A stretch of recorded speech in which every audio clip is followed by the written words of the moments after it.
প্রথম বললো যে তোমার বন্ধু নাই, সত্যিকার অর্থে ইন্ডাস্ট্রিতে আসলে বন্ধু থাকে না, এগুলো সবাই বলে। অভ্যাসটা নাই যে আজকে আপনার সাথে ফ্রেন্ডশিপ হলো, কালকে থেকে তুই আমার জানে জিগার দোস্ত, তোকে ছাড়া মরে যাব, তুই আমার ভাই, তুই আমার মায়ের পেটের বোন। এটা আমার নাই, একদম নাই। আমি কাউকে ভাই বোন পাতাই না।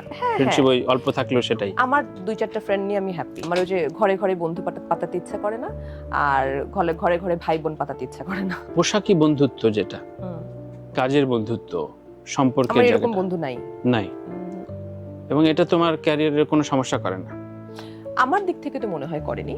এখন অনেকের দিক থেকে মনে হতে পারে যে আসলে যদি একটু অফিসে ঘুরতা তাহলে তো হচ্ছে মানে একটু আড্ডা মারতা, যদি আজকে ওই প্রোডাকশন হাউসের অমুকের সাথে তোমার একটু বন্ধুত্ব থাকতো, নেগেটিভ বন্ধুত্ব, না, না, না, না। নরমাল একটা বন্ধু থাকতো, তাহলে তো তোমাকে আজকে কাজটাতে নিত।